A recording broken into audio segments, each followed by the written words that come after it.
હમણાં શનિ બદલાયો એટલે અમારી દુકાનો ચાલુ થઈ ગઈ, અને એમાંય પનોતીના નામે તો હા હા હા હા હા શનિને પનોતીને આપણે કેવી રીતે કંટ્રોલ કરી શકીએ એ પણ હમણાં વાત કરીએ છીએ. આપણે કુંડલીની અંદર સૌથી ધીમો ચાલતો કોઈ ગ્રહ હોય ને તો એ શનિ છે. પનોતીની અસરથી બચવું હોય તો શું કરવાનું?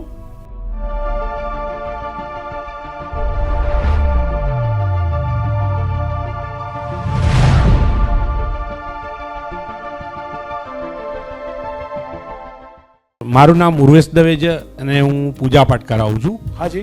મેં બાપુ તમારો ઘણા સમય પહેલા એક વિડીયો દેખ્યો હતો કે નવગ્રહના તમે સરળ ઉપાય બતાવ્યા હતા. વાહ વાહ. તો બાપુ આજ ફરીથી એ સાંભળવા માંગુ છું તમારા મુખેથી. ઓહો વાહ, બેસો. Okay, thank you so much. Urveshbhai Dave છે. હવે એમનું કેવું એમ છે કે એમણે કોઈક જગ્યાએ મારો વિડીયો જોયો હતો. હું આપ સૌને કહું, યુટ્યુબ ચેનલ ઉપર મારી એક બાપુઝ વર્લ્ડ નામની એક ચેનલ છે, બાપુઝ વર્લ્ડ, એ સબસ્ક્રાઈબ કરજો. તમને અલગ અલગ મારા વિડીયો એમાં જોવા મળશે. તમને વાસ્તુ ટિપ્સ અલગ અલગ મળશે. એમાં ગ્રહોને કંટ્રોલ કરવાની સરળ રીત. આપણે કોઈ પણ વ્યક્તિ પાસે જઈએ, હજી કહું છું કે તમે કોઈ વિદ્વાન પાસે જશો ને કોઈ વિદ્વાન હશે એ તમને ગાઈડ કરશે તો કદાચ ખોટું નહીં કરે, પણ કદાચ કોઈ લેભાગુ પાસે ગયા અને કોઈ રાહુ ચંદ્ર શનિ મંગળના નામે કંઈ પણ તમને હેરાન કરી શકે છે. માટે બહુ વિચારીને કરજો. હવે વાત એવી છે કે ચંદ્રનો પ્રોબ્લેમ હોય, માની લો કે તમે કોઈની પાસે ગયા અને તમને એવું કહેવામાં આવે કે ચંદ્રનો પ્રોબ્લેમ છે. આ જે અત્યારે વાત કરી રહ્યો છું એ હું તમને તમારી જાતે સરળ રીતે તમે પોતે જ ગ્રહોને કેવી રીતે કંટ્રોલ કરશો કોઈ પણ પૂજા પાઠ વિધિ વિધાન વગર એ બતાવી રહ્યો છું. માની લો કે તમે કોઈની પાસે ગયા અને તમે ગયા એટલે તમને કોઈ એવું કીધું કે તમારો ચંદ્ર નબળો છે અથવા તો પાપ ગ્રહની દ્રષ્ટિ છે અથવા તો કંઈ ને કંઈ ચંદ્રનો પ્રોબ્લેમ છે, તો તમારે ચંદ્રની વિધિ વિધાન કરાવવાની જરૂર નથી. ચંદ્ર માટે કોઈ પણ પ્રકારની વિધિ વિધાન કરાવવાની જરૂર નથી. જો તમને એમ લાગે કે ચંદ્ર નબળો છે તો માત્ર આટલું કરજો, દર સોમવારે ઠંડુ દૂધ પીવાનું રાખજો, તો તમારા જીવનની અંદર ક્યારેય તમને ચંદ્ર નડશે નહીં. કોઈ પણ પ્રકારની વિધિ વિધાન કરાવવાની જરૂર નથી. મંગળનો પ્રોબ્લેમ હોય, મંગળ શું કરાવે? ગુસ્સો. મંગળ શું આપે? ગુસ્સો. આપણે એવું કહીએ છીએ ને કે આ દીકરી માંગલિક છે કે દીકરો માંગલિક છે. સાચી વાત તો એ છે કે જ્યારે તમને કોઈ એવું કીધું કે તમારી દીકરી કે દીકરો માંગલિક છે એટલે તમને ચિંતા થવા માંડે. સાહેબ એક વાત યાદ રાખજો, મંગળનું ગુજરાતી થાય છે શુભ. શુભ એટલે મંગળ. મંગળ ક્યારેય નડતો નથી, મંગળ ક્યારેય તમને તકલીફ આપતી નથી. પણ મંગળના નામે અમારી દુકાનો ચાલે છે ને મંગળના નામે અમે તમને ક્યાંક ને ક્યાંક તકલીફ આપીએ છીએ. નાનપણથી શનિ રાહુ મંગળ કેતુના નામે આપણે વિચારેલું છે કે આ ખરાબ છે એટલે આપણને ખરાબ રિઝલ્ટ આપે, પણ એ ખરાબ નથી. મંગળ ક્યારેય ખરાબ રિઝલ્ટ આપતો નથી. મંગળ તમને એનર્જી આપે છે, મંગળ તમને કામ કરવાની શક્તિ આપે છે, મંગળ તમને વિચાર શક્તિ આપે છે. પણ જો મંગળ હોય, તમને કોઈ એવું કીધું ભાઈ મંગળ છે, કોઈને દીકરીને એવું કહેવામાં કે આ માંગલિક છે, કે કોઈને એવું કહેવામાં આવે તમારા દીકરાને મંગળ છે, 28 વર્ષ સુધી લગ્ન નહીં થાય, મંગળની કોઈ પણ વિધિ વિધાનમાં પડશો નહીં.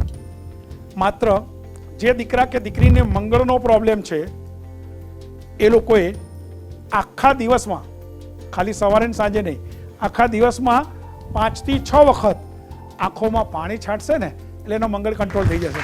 બોલો જય માતા. હવે તમને એમ થાય કે આ મંગળને પાણી આંખને છાંટવાના, કારણ કે મંગળ એટલે શું? ગુસ્સો. કોઈને ગુસ્સો આવ્યો હોય, કોઈને હાથ ઉપરથી ખબર પડે ગુસ્સો આવ્યો છે? ગુસ્સો ક્યાંથી ખબર પડે છે? આંખો ઉપરથી. ફરી કહું છું, હજારો લોકો ઉપર એક્સપેરિમેન્ટ કર્યા પછી આ વાતો હું તમારા સુધી પહોંચાડું છું. તો જો મંગળનો પ્રોબ્લેમ હોય તો તમારે માત્ર એટલું જ કરવાની જરૂર છે કે 5 થી 6 વખત આંખોમાં પાણી છાંટો તો તમારો મંગળ કંટ્રોલ થઈ જશે. બુધનો પ્રોબ્લેમ હોય, બુધનો પ્રોબ્લેમ શું આપે? બુધનો પ્રોબ્લેમ પિગમેન્ટેશન આપે, બુધનો પ્રોબ્લેમ ખીલ કરે, બુધનો પ્રોબ્લેમ ચામડીના પ્રોબ્લેમ આપે, બુધનો પ્રોબ્લેમ ગાયનેક પ્રોબ્લેમ આપે. બુધ હંમેશા કંઈ ને કંઈ સ્કિનને લગતો કોઈ પણ પ્રોબ્લેમ આપે ને આપે. તો સ્કિનને લગતો કોઈ પણ પ્રોબ્લેમ દૂર કરવો હોય, સ્કિનને લગતો કોઈ પણ પ્રોબ્લેમ જો તમારે ક્યોર કરવો હોય તો સૌથી પહેલા તો આપણે બુધને કંટ્રોલ કરવો જરૂરી છે. હવે આપણે કોઈની પાસે ગયા અને કોઈ આપણે એવું કીધું કે બાપુ તમારે તો બુધનો આવો પ્રોબ્લેમ છે ને બુધની ઉપર આમ દ્રષ્ટિ છે ને બુધને તેમ છે ને ફલાણું છે, બહુ બધું કહી નાખશે, તો તરત જ કહેશે કે બુધનું પાનું પહેરો, કે આટલા બુધવાર કરો, કે મગનું દાન કરો, કે મગનું ખાઈને, કંઈ ના કરતા. સ્કિનનો પ્રોબ્લેમ કેવી રીતે થાય છે? ચામડીનો પ્રોબ્લેમ તમારી ચામડી સુકાવાથી થાય છે. તો જો કોઈને પણ બુધનો પ્રોબ્લેમ હોય એવી વ્યક્તિએ કોઈ પણ વિધિ વિધાનમાં પડ્યા વગર રાત્રે સૂતા પહેલા દર બુધવારે એક ટીપું સુગંધી તેલનું, ઘી નહીં, એક ટીપું સુગંધી તેલનું નાભીમાં મૂકવાથી દર બુધવારે રાત્રે સૂતી વખતે એક ટીપું તેલનું નાભીમાં મૂકશો સાહેબ, એક વર્ષમાં 52 બુધવાર આવશે. એક ઢાંકણા જેટલું તેલ તમારા શરીરમાં જશે સાહેબ. સ્કિનના પ્રોબ્લેમ મટી જશે. એટલે એ યાદ રાખવું જરૂરી છે કે એક જ ટીપું તેલનું નાખવાનું, આખી મોટી પિચકારી નહીં મારવાની એમાં. ખ્યાલ આવ્યો? તો આ ગેરંટી સાથે કહું છું કે કોઈને પણ બુધનો પ્રોબ્લેમ હોય તો એક ટીપું તેલનું નાભીમાં મૂકવાથી એ બુધનો પ્રોબ્લેમ દૂર થાય. ગુરુનો પ્રોબ્લેમ હોય તો શું થાય સાહેબ? ગુરુનો પ્રોબ્લેમ શું કરાવે? શરીર વધારે, પેટ વધારે. ગુરુનો પ્રોબ્લેમ શું કરે?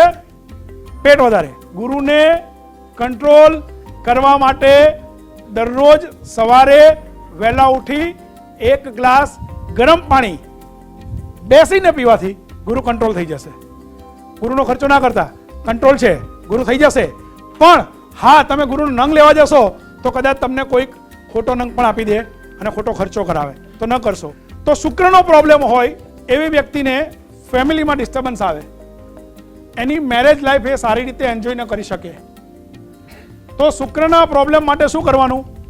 મેં પહેલાં કીધું ડાયમંડ પહેરો, પણ બધાએ પહેરવાની જરૂર નથી ડાયમંડ, કારણ કે તમારી પાસે છે તો પહેરો. તો શુક્રને કંટ્રોલ કરવા માટે દર શુક્રવારે એક કપ ગરમ દૂધમાં એક ચમચી મધ નાખીને પીવાથી તમારો શુક્ર પાવરફુલ થશે. સારું, ડાયમંડનો ખર્ચો બચાવ્યો કમસે કમ, એમ તો કહો બાપુ, વાહ વાહ. એક ચમચી મધ દૂધમાં નાખીને પીવાથી તમારો શુક્ર કંટ્રોલ થશે. એવી જ રીતે શનિનો પ્રોબ્લેમ હોય. શનિ આળસુ ગ્રહ છે. શનિ કયો ગ્રહ છે? આળસુ ગ્રહ છે. શનિ આળસ કરે છે. શનિ તમને આળસ કરાવડાવે છે. કુંડલીની અંદર સૌથી ધીમો ચાલતો કોઈ ગ્રહ હોય ને તો એ શનિ છે.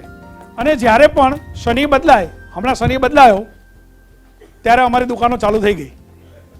હમણાં શનિ બદલાયો એટલે અમારી દુકાનો ચાલુ થઈ ગઈ. અને એમાંય પનોતીના નામે તો હા શનિ નહીં ના ખબર હોય કે બાપુ ક્યાં રહે છે, પણ મને બીજા લોકો આવીને કહી જાય બાપુ શૈલેન્દ્રસિંહ નામ છે ને, પનોતી નડશે. કુંભ રાશિ છે ને, પનોતી નડશે. સાચી વાત આ છે, આ બધું જ મનના વહેમ છે. ક્યાંક ને ક્યાંક શનિને, પનોતીને આપણે કેવી રીતે કંટ્રોલ કરી શકીએ એ પણ હમણાં વાત કરીએ છીએ આપણે. તો શનિનો પ્રોબ્લેમ હોય, તમને કદાચ કોઈ એમ કે તમારે શનિનો પ્રોબ્લેમ છે, આ વિધિ વિધાનમાં પડવાનું, આ વિધિ વિધાન કરવાનું, કોઈ પણ પ્રકારની વિધિ વિધાનમાં પડશો નહીં. માત્ર 2 ટાઈમ ટૂથબ્રશ કરવાથી શનિનો પ્રોબ્લેમ નથી આવતો. જેટલા પણ ગ્રહો આપણા શરીરને અસર કરે છે ને સાહેબ, એમાં શનિ એ આપણા દાંત વડે આપણા શરીરમાં ઘૂસે છે. અને જો તમારી સ્વચ્છતા હશે, જ્યાં જ્યાં સ્વચ્છતા હોય ને ત્યાંથી શનિ દૂર હોય, જ્યાં જ્યાં નિયમિતતા હોય ને ત્યાંથી શનિ દૂર હોય, જ્યાં જ્યાં આધ્યાત્મિકતા હોય ને ત્યાંથી શનિ દૂર હોય. એટલે હું એવું કહું છું કે જો પનોતીની અસરથી બચવું હોય તો શું કરવાનું? હંમેશા સ્વચ્છતા રાખવાની, ઘરની અંદર સ્વચ્છતા રાખવાની, પોતે આધ્યાત્મિક બનવાની કોશિશ કરવાની. તો 2 ટાઈમ ટૂથબ્રશ કરવાથી શનિનો પ્રોબ્લેમ નડતો નથી. તો રાહુ માટે શું કરવાનું છે? રાહુ માટે દર બુધવારે 1 ગ્લાસ ગરમ દૂધની અંદર અથવા તો 1 કપ ગરમ દૂધની અંદર 1 ચમચી હળદર નાખીને પીવાથી રાહુ કંટ્રોલ થાય છે. રાહુ છે ને દવે સાહેબ ક્યાંક ને ક્યાંક ઓપરેશન આપે છે. રાહુ ક્યાંક ને ક્યાંક શરીરમાં વાઢકાપ કરાવે છે. તો હળદર છે ને એન્ટીબાયોટિક છે. તમે જો પહેલેથી હળદર લેતા હશો ને તો એમાં ક્યારેય પ્રોબ્લેમ નહીં આવે. માટે રાહુનો કોઈ પ્રોબ્લેમ હોય તો એટલું યાદ રાખો કે હળદર તમારે દૂધમાં લેવી જોઈએ. અને કેતુનો પ્રોબ્લેમ હોય તો કેળા ખાવ અને કેળા ખવડાવો. કેતુ તમને લક્ષ્મી આપે છે. જો તમે કેળાનું દાન કરશો તો તમને કેતુ હંમેશા સક્સેસ આપશે, હંમેશા ક્યાંક ને ક્યાંક તમારા જીવનની અંદર પ્રગતિ કરાવશે. તો કેતુનો પ્રોબ્લેમ હોય તો કેળા ખાઓ અને કેળા खवड़ाओ. शादी की समस्या हो या फिर अभ्यास नौकरी और बिजनेस में तकलीफ हो, 30 वर्ष के अनुभवी ज्योतिष शास्त्री श्री शैलेंद्र सिंह जी वाघेला बापू का संपर्क करके सभी प्रश्नों के सटीक समाधान प्राप्त करें. 54 देशों में ज्योतिष शास्त्र द्वारा भारत की संस्कृति का प्रचार प्रसार करने वाले विश्व प्रसिद्ध ज्योतिषी श्री शैलेंद्र सिंह जी वाघेला बापू का संपर्क करें और आपकी हर परेशानी का सचोट हल पाए.